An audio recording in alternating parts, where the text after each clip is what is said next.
दरवाजे को लॉक कीजिए। हेलो बच्चों, good morning all of you. कैसे हैं आप लोग? बेस्ट होंगे। चलते हैं हम मैथ की तरफ। बच्चे 2 मिनट चेक कर रहे हैं। इसमें हम लोग कुछ नया आज स्टार्ट करने वाले हैं, जिस प्रश्नावली का नाम है,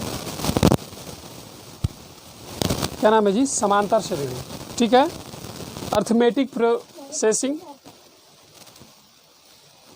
अर्थमेटिक प्रोग्रेसिंग में हम लोगों को आज पढ़ना है कुछ इफ़ेक्ट, कुछ इसके बारे में जानकारियाँ लेनी है हमें कि कौन सी संख्या को हम क्या कहेंगे और कैसे इसको सॉल्व किया जाएगा और इसका सॉल्यूशन कैसे मिलेगा आदि, इन सभी विषयों पर हम चर्चा करेंगे। समांतर श्रेणी के बारे में कुछ जानेंगे कि समांतर श्रेणी होता क्या है और समांतर श्रेणी के बनाने का तरीका क्या है। इसी तरह जितने भी पीछे के हमने क्वेश्चन बनाए हैं, सारे क्वेश्चन का फर्स्ट वीडियो जो है, जैसे मान के चलिए प्रश्नावली 4 है, तो प्रश्नावली 4.1 से पहले वाला वीडियो जो है उसमें उसके बारे में डिटेल से मैं बताया हूँ। 3 पॉइंट का भी बताया हूँ, 2 का भी और 1 का भी। आज हम लोग प्रश्नावली 5 में चलेंगे, जो कि समांतर श्रेणी है। ठीक है, प्रश्नावली हम यहाँ पे चेंज करते हैं, 5 लिखते हैं सिर्फ। मैथ है, क्लास 10 है, और इसके बारे में कुछ बातें जान लेते हैं। सबसे पहले इसको लिख लीजिए आप लोग, समांतर श्रेणी।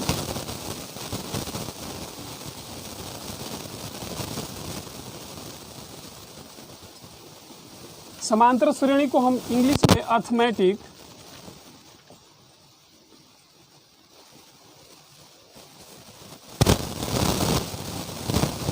प्रोग्रेसिंग कहेंगे।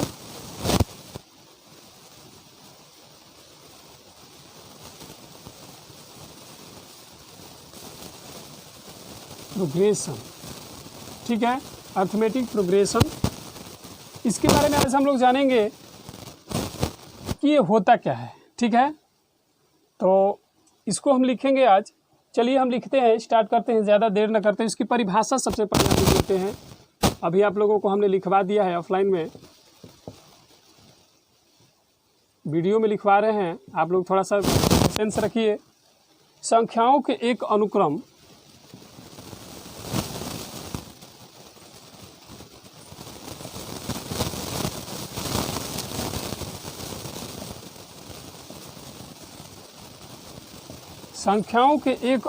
को समांतर श्रेणी कहा जाता है।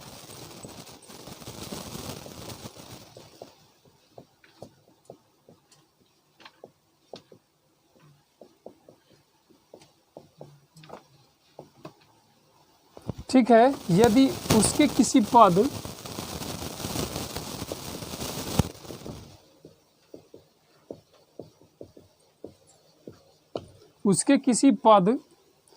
और उसके पूर्व पद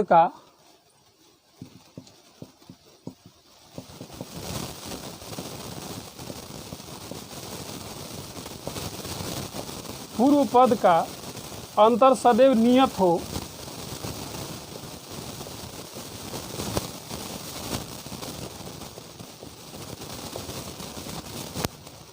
हो, यह नियत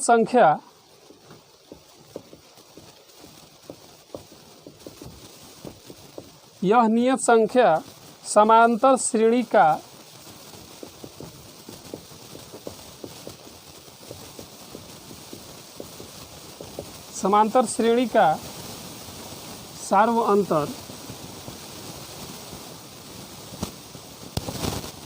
सार्व अंतर को कॉमन डिफरेंस कहलाता है। ठीक है, इसमें कोई दिक्कत नहीं है। उदाहरण भी आप लोग को समझाएंगे। कुछ संकेत लिख लेते हैं हम लोग, कैसे इसको किस बातों में समझेंगे। सम साइम्बोल्स। ठीक है, पहला आप लोग लिखिएगा, किसी AP में प्रत्येक पद इसके पूर्व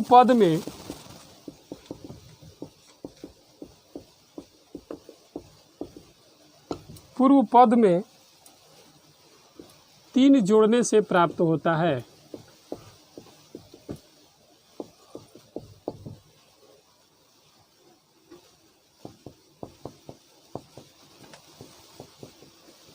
ठीक है, दूसरा लिखिएगा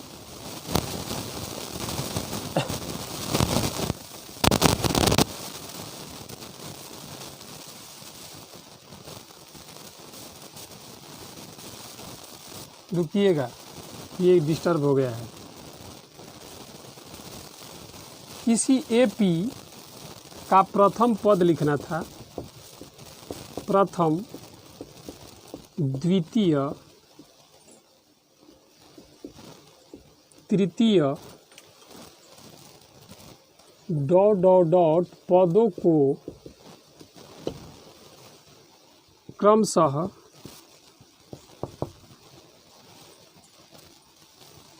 T1, T2, T3 या A1, A2, A3 से निरूपित करते हैं। ठीक है, दूसरी बात लिखेंगे, किसी AP का सार्व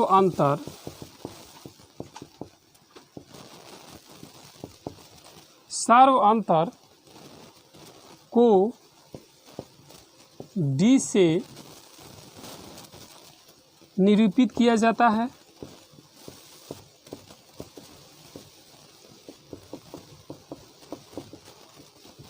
और तीसरा इफेक्ट है, किसी AP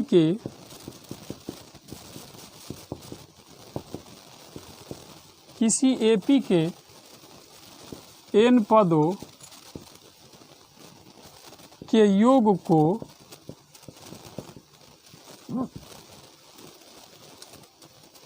SN या S से निरूपित किया जाता है।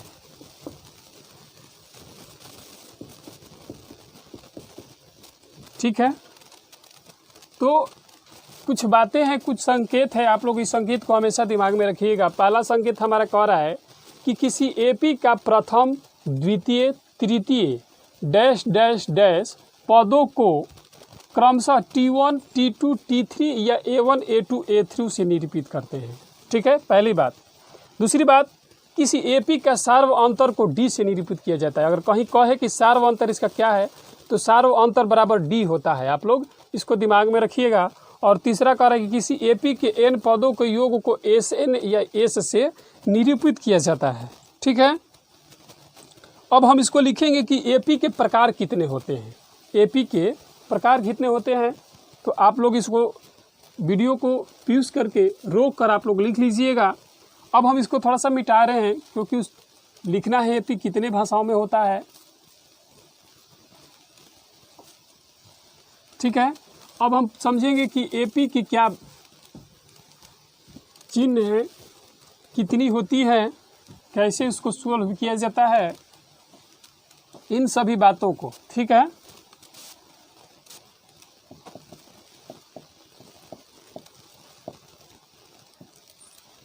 अब चलिए लिखते हैं AP के प्रकार कितने होते हैं। AP के 2 प्रकार होते हैं।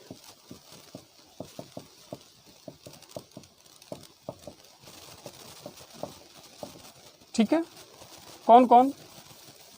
पहला होता है परिमित और दूसरा होता है अपरिमित।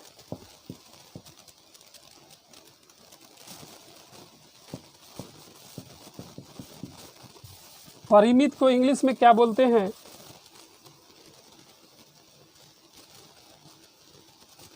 परिमित को इंग्लिश में नहीं दिया है, अपरिमित को लिख लेते हैं। अब पहले का डिफरेंशियल लिखेंगे, परिमित कैसे है, तो लिखिए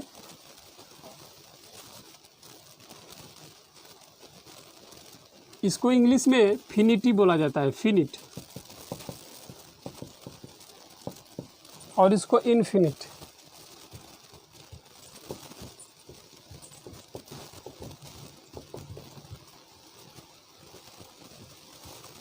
परिमित का लिखिए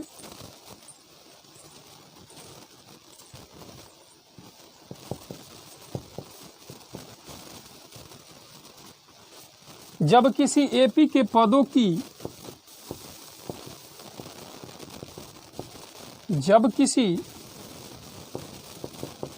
एपी के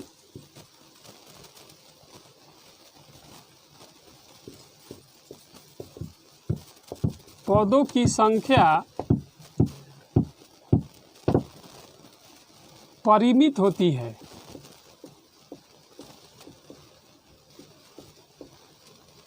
परिमित होती है, उसे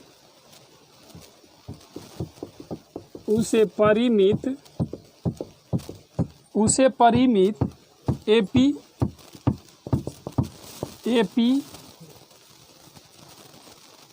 कहते हैं। ठीक है। अपरिमित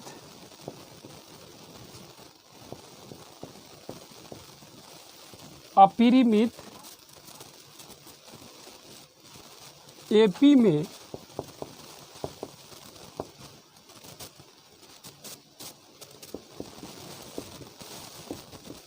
एक अंतिम पद होता है। ठीक है। और दूसरा जो है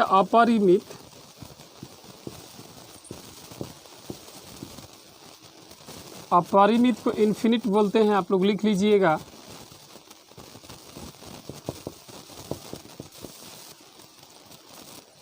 जिस एपी के पदों की संख्या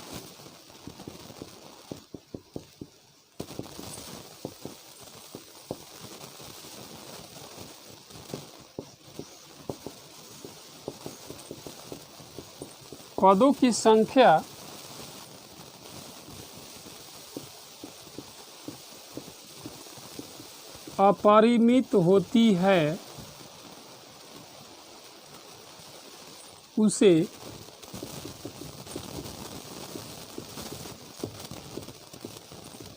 अपरिमित एपी कहते हैं। अपरिमित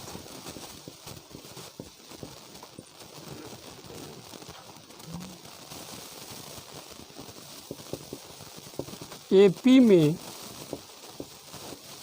अंतिम पद नहीं होता है।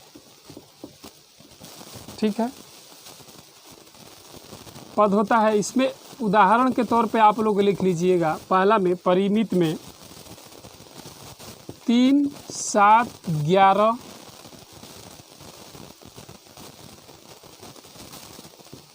15, 19,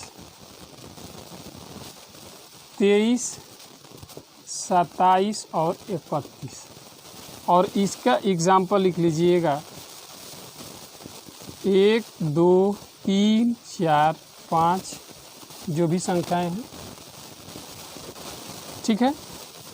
तो ये होता है हमारा एपी के 2 प्रकार होते हैं। 2 प्रकार में पहला परिमित यानी कि फिनिट और दूसरा अपरिमित यानी कि इनफिनिट। परिमित एपी को जब किसी एपी के पदों की संख्या परिमिति होती है उसे परिमित एपी कहते हैं। और अपरिमित एपी में एक अंतिम पद होता है, जैसे कि 3, 7, 11, 15, 19, 23, 27 और 31। और अपरिमित में जिस एपी के पदों की संख्या अपरिमित होती है उसे अपरिमित एपी कहते हैं। अपरिमित एपी में अंतिम पद नहीं होता है, जैसे कि 1, 2, 3, 4, 5, यानी कि यहाँ पर देखिए अंतिम पद नहीं है। इसमें अंतिम पद 31 है, लेकिन इसमें अंतिम पद नहीं है। तो इन चीज़ों को समझने के बाद हम कुछ आगे चलते हैं, 1-2 उदाहरण की तरफ। आगे बढ़ेंगे हम। चलिए मेरे प्यारे बच्चों, अब इस पर हम एक क्वेश्चन पे एक उदाहरण समझते हैं, एक छोटा सा ट्रिक समझते हैं, उसी पर उदाहरण एक ठो बनाएंगे, 2 ठो, और इसके बाद हम लोग डायरेक्ट प्रश्नावली पे आ जाएंगे। चलिए, अगर किसी भी प्रश्न का अगर सार व अंतर ज्ञात करना हो तो कैसे ज्ञात करेंगे? ठीक है, सार व अंतर ज्ञात करना है, कैसे करेंगे? अगर कोई कह देगा तो आप लोग याद रखिएगा इसको।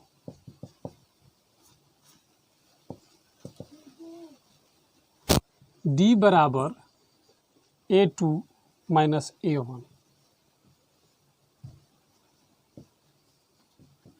ठीक है, जो संख्या होगा वही आपका क्या होगा, आंसर। इसी पे एक क्वेश्चन लेते हैं हम एग्जाम्पल के तौर पे।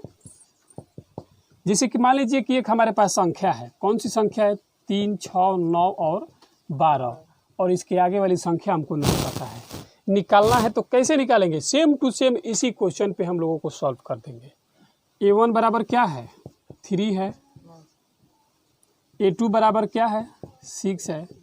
A3 बराबर क्या है? 9 है। और A4 बराबर क्या है? 12 है। इसी सूत्र पर बैठाएंगे A1 A2 B2 B1 C2 C3 A3 A2। अब देखिए कैसे समझाते हैं इसी पे। देखिए, जैसे कि मान लीजिए इसको हमको इतना तक पता है, इसके आगे नहीं पता है, इसको हमको लाना है, तो कैसे लाएंगे? तो D बराबर लिखेंगे ना कि A2 माइनस A1 बराबर, A2 का मान क्या है? 6 है। 6 A1 का मान क्या है? 3 है। बराबर आपका आंसर कितना आया? 3 है। इसी तरह अब हम A3 माइनस A2 लेंगे। A3 क्या है हमारा? 9 है। A2 क्या है? 6 है। कितना बचा? 3 बचा। फिर अगर हम A4 लेंगे माइनस A3 लेंगे तो A4 क्या है? 12 और A3 क्या है? 9 है। बचा कितना? यानी कि सबका क्या आ रहा है? 3 आ रहा है। यानी कि इसका जो सार व अंतर है एकदम कंप्लीट है, कहीं से कोई दिक्कत परेशानी नहीं है। आप लोग अपने बुक का उदाहरण नंबर 1 देखिए, सभी लोग बुक में देखिए उदाहरण नंबर 1 कुछ दिया हुआ है आप लोगों के बुक में, पढ़ते हैं हम इसको। कह रहा है कि AP 2/3 कॉमा 1/2 कॉमा -1/2 कॉमा -3/2 के लिए प्रथम पद A और सार व अंतर D लिखना है। तो सबसे पहले आपको याद करना है इसमें कि A बराबर क्या है? प्रथम पद, यानी कि प्रथम पद किसे बोलते हैं?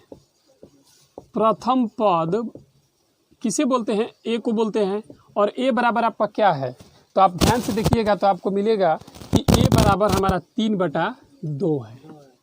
पहला वाला जो है वही ना A हुआ, पहला वाला। और सार व अंतर हमारा क्या है?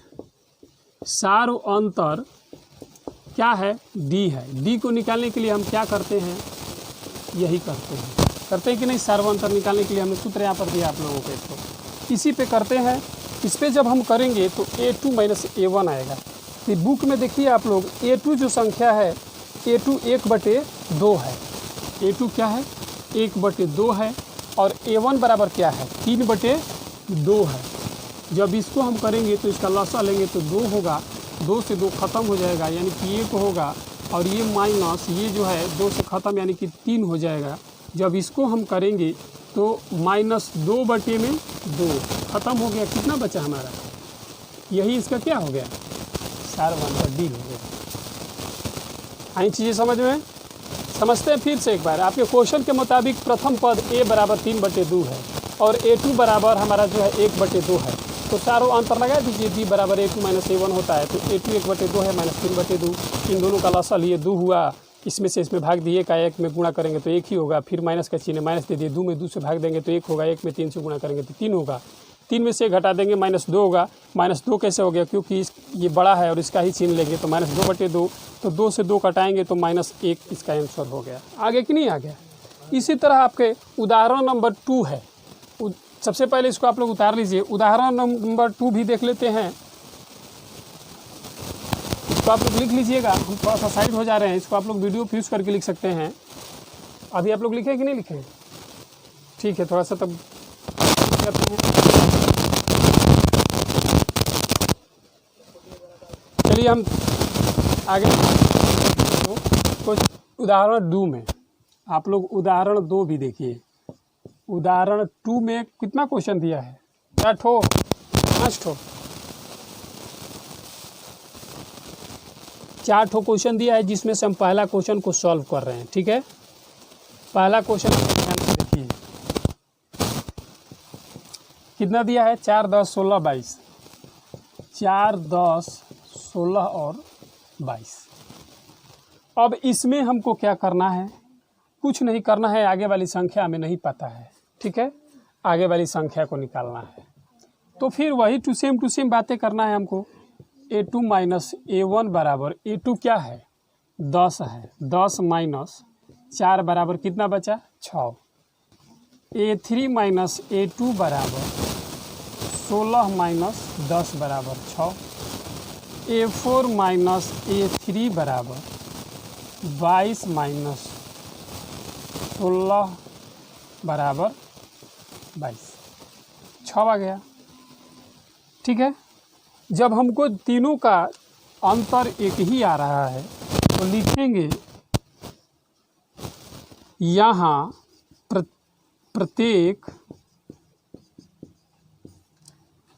प्रत्येक बार a k + 1 माइनस a के समान है।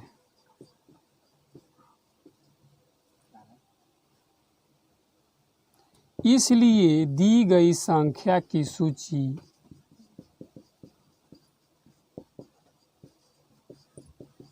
क्या है? हो गया, सॉल्व हो गया। कुछ नहीं किए, डी बराबर क्वेश्चन हमने लगाया, सारा अंतर डी बराबर A2 माइनस A1 होता है, उसी पे सारा क्वेश्चन को हमने सॉल्व कर दिया। अब आप लोग सोच रहे हैं कि A3 कैसे हो गया, तो ये A1 है, ये A2 है, ये A3 है और ये A4 है। जब A4 हमने निकाला तो 6 आ गया, तो 22 में 6 जोड़ेंगे, जो संख्या होगी वो संख्या यहाँ पर हो जाएगी। फिर इसके बाद जितना होगा A4, एक 5 आ जाएगा, ये 5 में से A4 घटा देंगे, फिर उसमें से जितने संख्या उसमें से जोड़ेंगे, ये हो जाएगी। तो इस तरह आप लोग जो है इस क्वेश्चन को अपने आप से भी सॉल्व कर सकते हैं। ठीक है मेरे प्यारे बच्चों, कहीं दिक्कत है? चीज़ें समझ में आ रही हैं? जब आ रही हैं तो चलिए हम आगे बढ़ते हैं। प्रश्नावली 5.1 माइनस कहाँ है इसमें? ये आप लोग उसको खुद से कीजिएगा, नहीं आएगा तो हम उसको बताएंगे, लेकिन एकदम सेम टू सेम इसी तरह बैठाइएगा। आएगा क्यों नहीं? जब ये साधारण सा सवाल आ गया तो भी पक्का आएगा। चलिए हम लोग प्रश्नावली 5.1 की तरफ बढ़ते हैं। 5.1 की तरफ बढ़ते हैं। हम मिटा रहे हैं।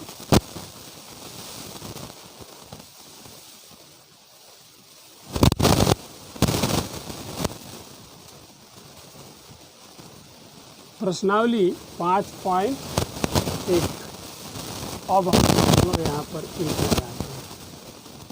अब कोई दिक्कत नहीं होगा और ध्यान से किताब में पढ़ेंगे कि क्या लिखा है। तो चलिए पढ़ते हैं। निम्नलिखित स्थितियों में से किन स्थितियों के संबंध संख्याओं की सूची AP है और है तो क्यों है? प्रत्येक किलोमीटर के बाद का टैक्सी का किराया, ये जी, जबकि प्रथम किलोमीटर के लिए किराया 15 रुपया है, तो उसके बाद वाले मीटर का किराया क्या होगा? और प्रत्येक अतिरिक्त किलोमीटर के लिए किराया 8 रुपया है। तो इसको कैसे हम लोग बनाएंगे? क्वेश्चन आप लोग का स्क्रीन पे दिखेगा। पहले का पहला क्वेश्चन ध्यान दीजिए। ऐसे सवालों में मतलब कहने का मतलब है, समझने का कोशिश कीजिएगा कि ये का किराया है, एक टेम्पू का किराया है, वो जब चल रहा है कि तो उसका 1 किलोमीटर का किराया 15 रुपया है। 1 किलोमीटर का किराया, तब वो 1 किलोमीटर से जब आगे बढ़ रहा है तो उसमें 8 रुपये हर एक जगह पे बढ़ते जा रहा है। जैसे कि मान लीजिए कि 15 रुपया है और 8 किलोमीटर चलना, तो फिर 15 में अब 8 फिर बढ़ गया, प्लस हो गया, तो जितना आएगा उसमें से फिर 8 प्लस हो जाएगा। फिर उसी तरह, तो इसको हम कैसे निकालेंगे? तो इसी को निकालना है हमें। तो मान लीजिए लिखेंगे हम यहाँ पर कि 1 किलोमीटर का किराया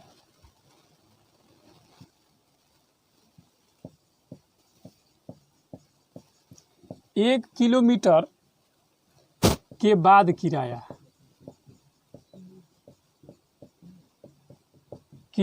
क्या होगा? 15 है, दिया हुआ है आप लोग के बुक में ही 1 किलोमीटर के बाद का किराया। 2 किलोमीटर के बाद का किराया क्या हो जाएगा? यानी कि इसका जो है 15 प्लस 8 होगा कि नहीं होगा? 8 5 13 के 3 और 2 23। फिर 3 किलोमीटर का किराया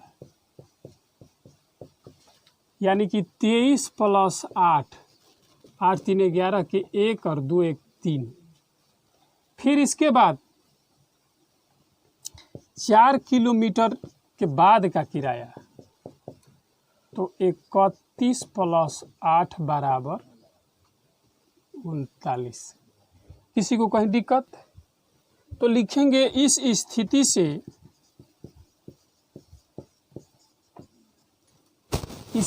से प्राप्त संख्याओं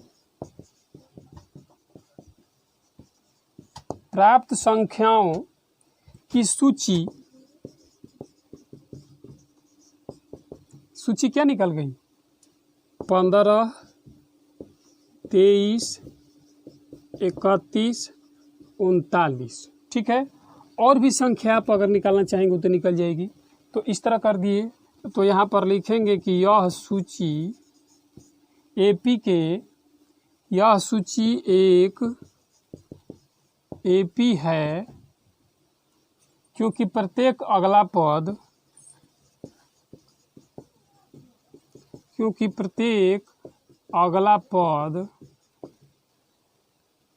में 8 जोड़ने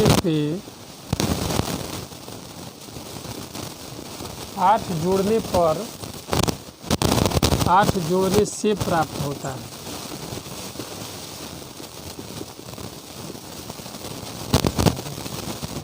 तो इस तरह का पहला क्वेश्चन, इसमें कुछ नहीं बताना था, बस बताना था कि जब 1 किलोमीटर अतिरिक्त संख्या चल रहा है तो उसका किराया क्या होगा।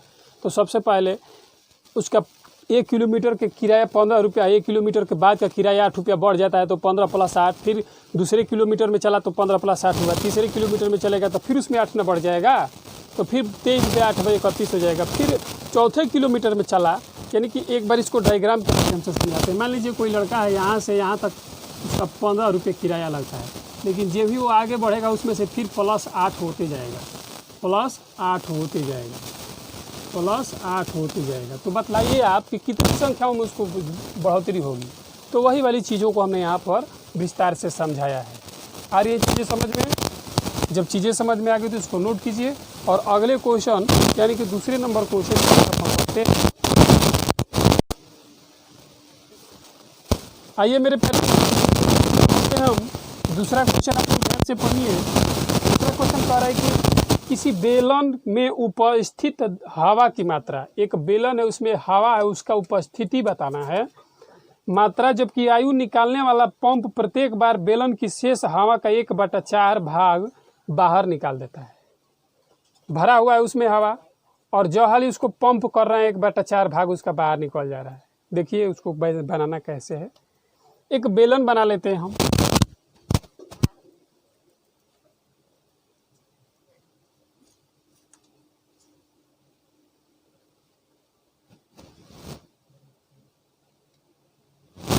ये मान लीजिए बेलन है, थोड़ा टेढ़ा मुड़ चल जाएगा, ठीक है। बेलन है, अब इसमें जो है हमने इसको भी मान लिया। भी क्या करता है, इसी पे हम बनाएंगे। माना बेलन में कुल हवा की मात्रा भी है। माना बेलन में कुल हवा की मात्रा कितना है, भी है। पहली बार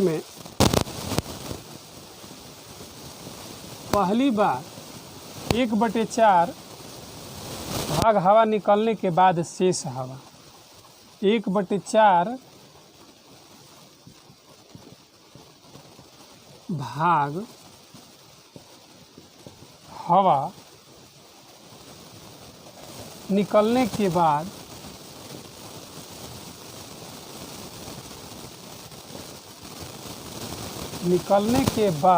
शेष हवा कितना है, शेष हवा पर ध्यान दीजिए आप लोग। A2 बराबर क्या होता है, V माइनस V/4 ये होगा। अब देखिए कैसे, 1/4 को 1 V/4 से करेंगे तो V/4 ही होगा, क्योंकि V में 1 हो गया और यहाँ पर भी 1 V हो गया। अब इसमें से इसका लसा मसा जो भी आता है निकालेंगे हम लोग तो 4 आएगा। जब इसमें भागा देंगे तो ये 4V हो जाएगा और माइनस V हो जाएगा। जब इसको हम आगे बढ़ाएंगे तो आगे बढ़ाने के बाद हमें क्या संख्या प्राप्त होगी, 3V भाई होगी। 4 में से 1 घट गया तो 3 ना बचेगा। अब उसी तरह दूसरी बात, पहली बार में इतना घटा, दूसरी बार 1/4 भाग हवा निकलने के बाद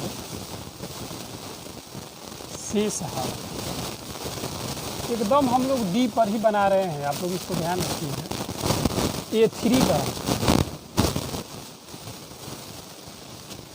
A3 बराबर क्या होता है, तो A3 माइनस A2 होता है ना। तो उसमें हम करेंगे तो हमारा A2 बराबर आया है 3V/4 और माइनस कितना घटाएंगे, 3V/4 माइनस 1/4 घटाएंगे।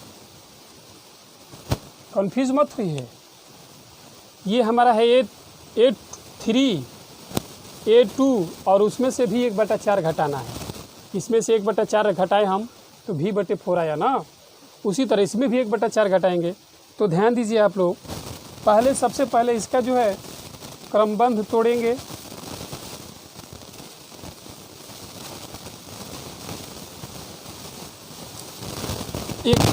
तीनों का एक ही बार निकालते हैं, या 2 ही का सिर्फ निकालिए ना। 3V/4 लिख दीजिए और इसके बाद माइनस इसका लेंगे तो 4 ही होगा। और 4 4 तो यानी कि चरती 12V और माइनस 4 का 4 तो 1। ठीक है, कोई दिक्कत। जब इसको हम आगे बढ़ाएंगे तो हमें प्राप्त होगा 3V/4 माइनस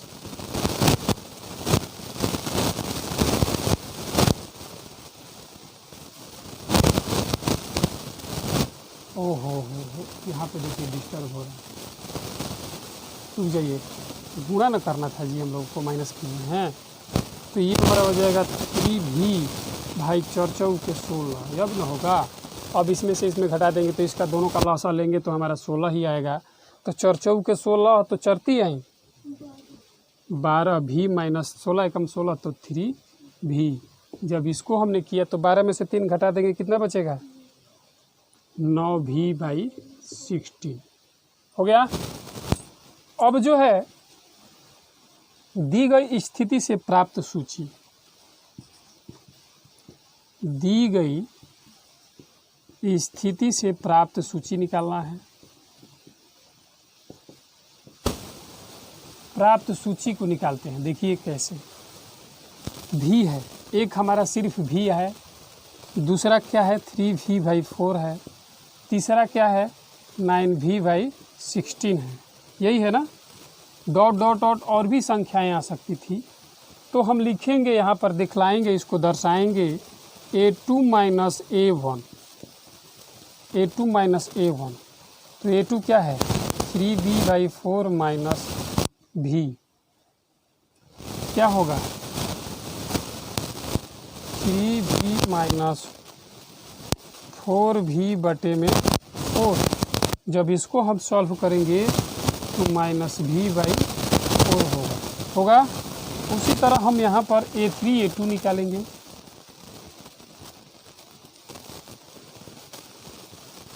A3 हमारा क्या है 9V/16। A2 क्या है 3V/4। जब इसको हम निकालेंगे तो हमारा होगा 9V - 12V। ये आप लोग को दिख रहा है, आप लोग को तो दिख ही रहा होगा, वीडियो में नहीं दिख रहा होगा। देखिए तो दिख रहा है दिख रहा है ना, कोई बात नहीं। चलिए ये V हो गया और बटे में क्या हो गया 16 हो जाएगा। दोनों का लसा लेंगे तो कितना होगा 16 हो जाएगा। इसको हम यहाँ 16 ले लेते हैं। चलते हैं डायरेक्ट हम यहीं पे आ जाते हैं, आप लोगों को समझिएगा, वहाँ से यहाँ आ जाइएगा। जब इनका लेंगे तो 12 में से 9 घटेगा तो कितना बचेगा -3V/16 हो जाएगा। ठीक है, जब ऐसी सिचुएशन आई तो हम यहाँ पर लिख सकते हैं कि A1 A2 - A1 बराबर not equal to A3 - A2। इसलिए यह सूची AP क्या है नहीं है। कहने का मतलब है कि जब हम पिछले जब उदाहरण में आप लोगों को समझाए थे तो उसमें देख रहे थे ना कि जब भी हम अगर A2 A1 A3 A2 A4 A3 निकाल रहे थे तो सबका आंसर समान आ रहा था, 666 ही आ रहा था। लेकिन इसमें हमने जब घटाव किया A2 A1 से किया तो यहाँ पर -V/4 प्राप्त हो गया। A3 - A2 से किया तो यहाँ पर हमारा -3/4 हो गया, यानी कि -V/4 नहीं आया, अलग आ गया। तो हमने यहाँ पर लिख दिया A2 - A1 बराबर not equal to A3 - A2, यानी कि A1 A2 A1 बराबर नहीं है A3 A2 के। इसलिए यह सूची जो है AP में नहीं होगा। इसी तरह हमारे क्वेश्चन को सॉल्व करना था, कुछ नहीं किए हैं, बस V है। V में संख्याओं को हमने 1/4 से गुणा किया है तो V/4 हो गया है। जब V/4 इसमें एक बार गुणा किए तो हमारा जो संख्या 3V/4 आ गया। फिर दूसरी बार जब हमने 1/4 से गुणा किया 3V/4 में तो हमको मिला यहाँ पर देखिए 9V/16। इनको हमने दी गई स्थिति से सूची निकाली तो तीनों का सूची अलग अलग लिखा। तीनों सूची का हमने यहाँ पर A2 - A1 यानी कि सारा अंतर निकाला इसका, तो एक -V/4 आया और दूसरा हमारा जो है -3V/4 आया। तो ये हमारा एक दूसरे के अलग विपरीत आ गया है, इसलिए यह सूची AP में नहीं है। इस तरह ये तीसरा क्वेश्चन भी हमारा सॉल्व हो गया। आई चीज़ें समझ में? अगर चीज़ें समझ में आ रही है तो फटाफट लाइक कीजिए। चलिए हम लोग आगे बढ़ते हैं अगले क्वेश्चन। इसमें का क्वेश्चन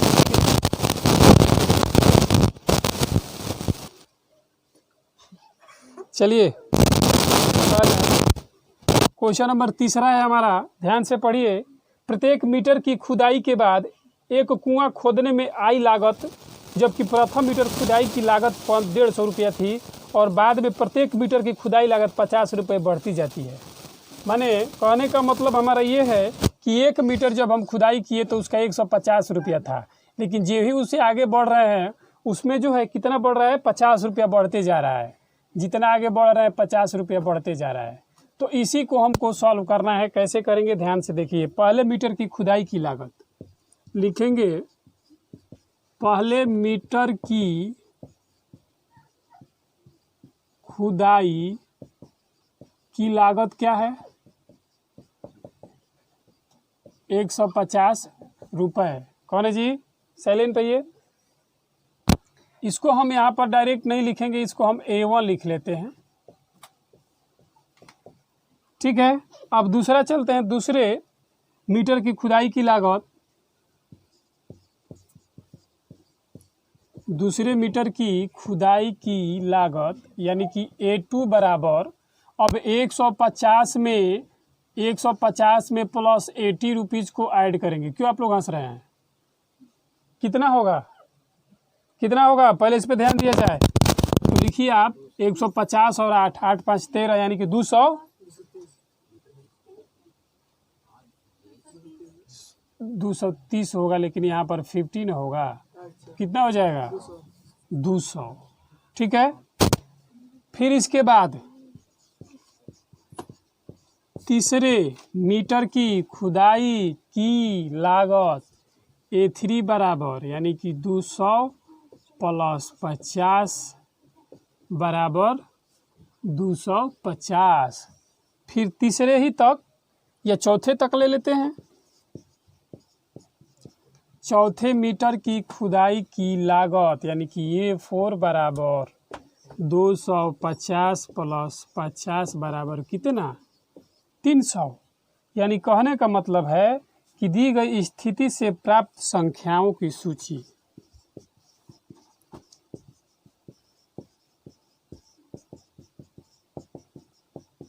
प्राप्त संख्याओं की सूची कितनी आएगी?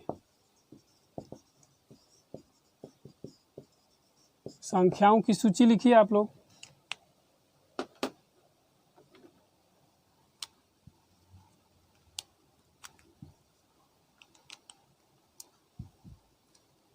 सूची क्या है? 150, 200, 250, 300। ठीक है, इस तरह है। यह सूची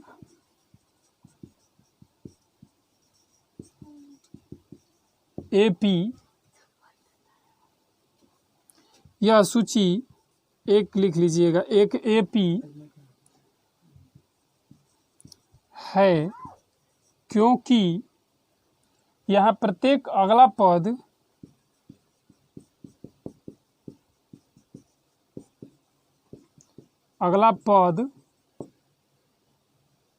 पिछले पद में 50 जोड़ने पर प्राप्त होता है।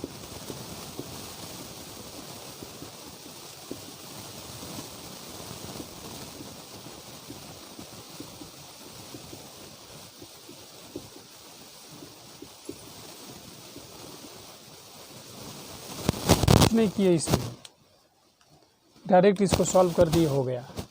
पहले मीटर की खुदाई हमारा मान लीजिए 150 रुपया है, दूसरे खुदाई में और सिर्फ 50 रुपया ऑटोमेटिक बढ़ जा रहा है उसी में से, तो तीसरे खुदाई में भी 50 रुपये बढ़ा दिए, चौथे खुदाई में 50 रुपये बढ़े, नहीं कि 50 का अंतराल चल रहा है। तो दी गई स्थिति से संख्याओं की सूची हमारा यही निकला, 150, 200, 250, 300। तो कहेंगे कि यह सूची एक AP है क्योंकि एक दूसरे के समांतर एकदम सेम टू सेम 50 पर ही आ रहा है, क्योंकि यहाँ प्रत्येक अगला पद पिछले पद में 50 जोड़ने पर संख्याएँ क्या हो जा रही है, प्राप्त हो जा रही है। इस तरह हमारा जो है ये तीसरा क्वेश्चन सॉल्व हो गया। चौथे क्वेश्चन को ध्यान से देखेंगे।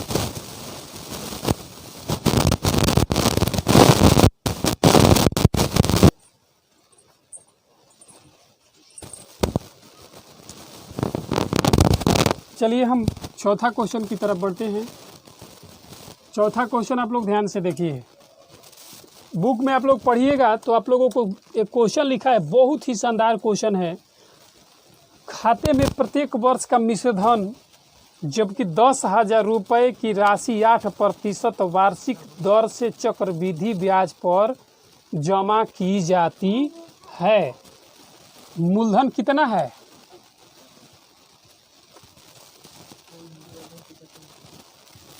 मूलधन बराबर कितना है जी? 10,000 है।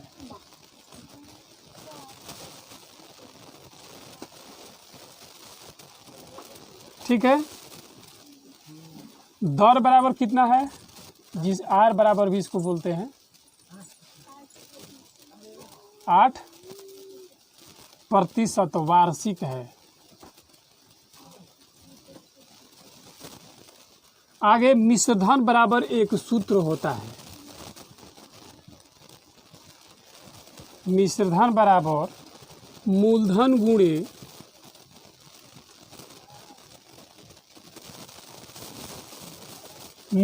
गुणे इंटू 1 प्लस दर बटे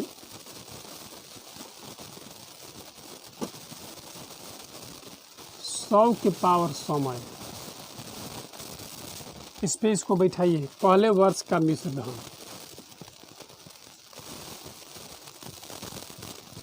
पहले वर्ष का मिश्रधन, पहले वर्ष का मिश्रधन यानी कि A1 बराबर क्या होगा? 10,000 इंटू 1 प्लस 8/100 की पावर 1। इसको सॉल्व कीजिए आप लोग। क्या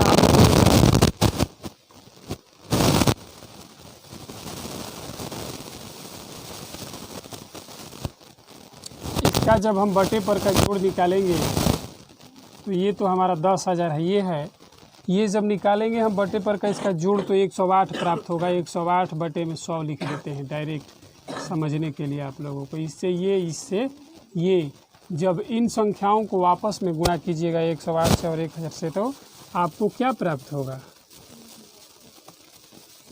ये प्राप्त होगा। ठीक है। दूसरे वर्ष का मिश्र धन,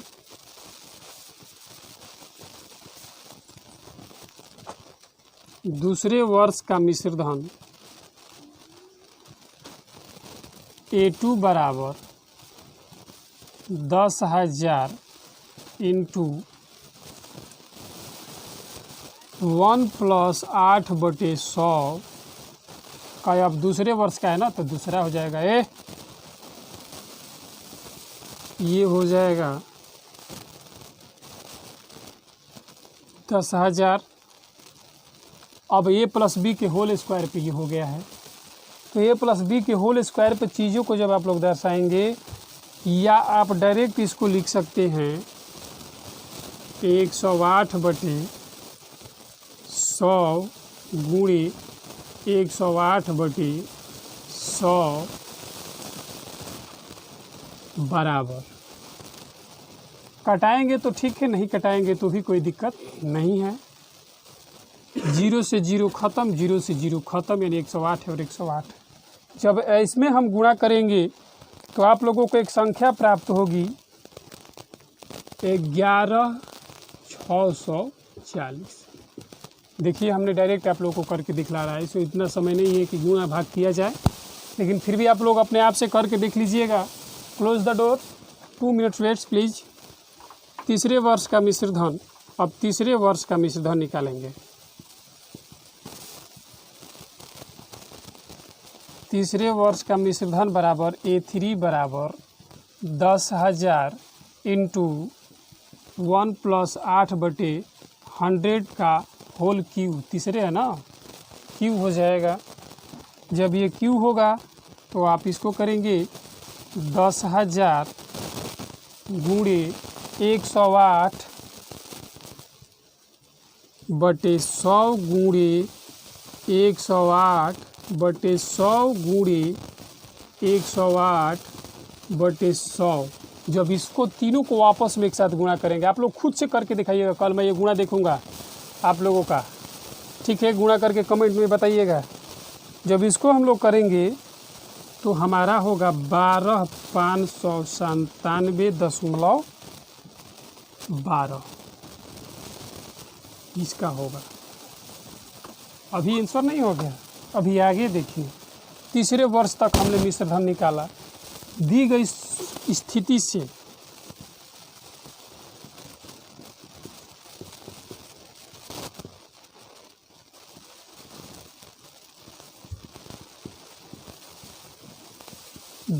स्थिति से प्राप्त संख्याओं की सूची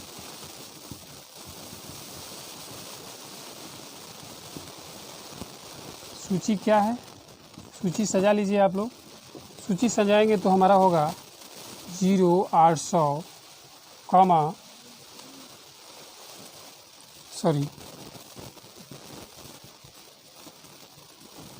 11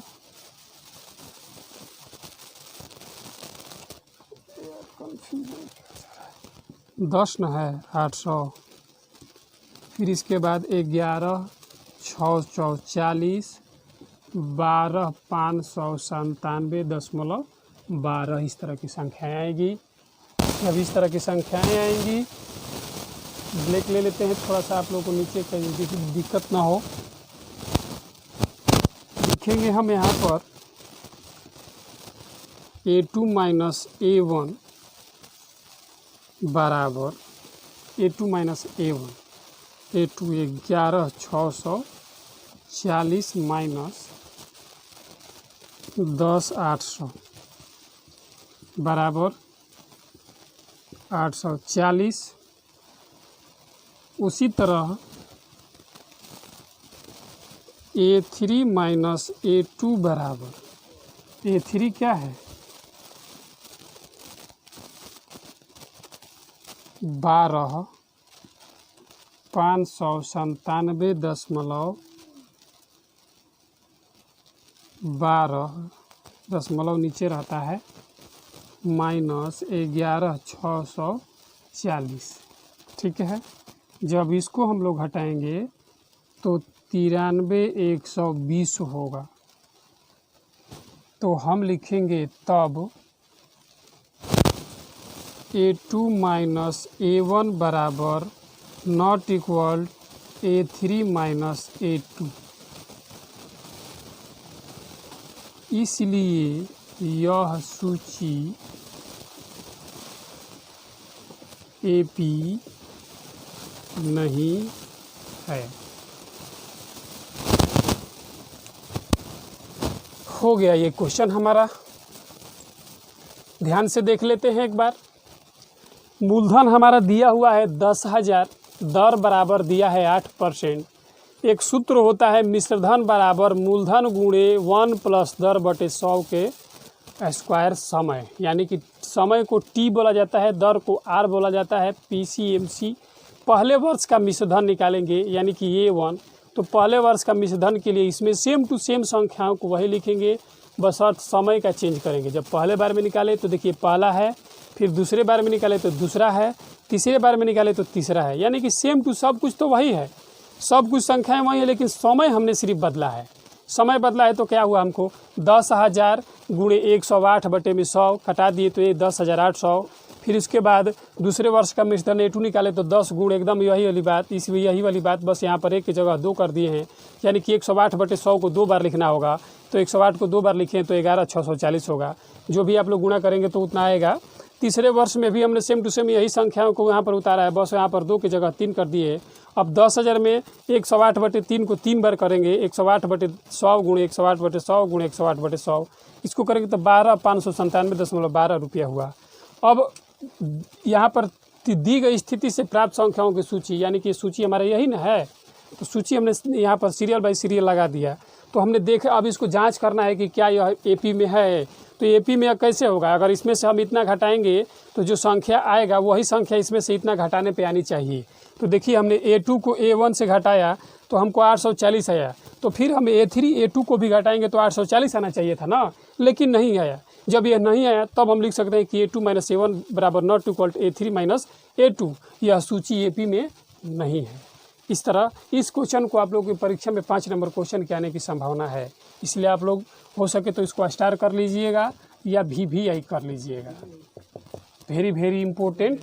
ठीक है, तो चलिए आज के लिए बस यहीं तक रहने देते हैं, फिर आपसे मिलते हैं अगले वीडियो में, अगले क्लास में। तब तक के लिए अपना ख्याल रखिए, कोविड-19 से बचिए और अपने परिवार का सेहत का ख्याल रखिए। Take care, bye bye.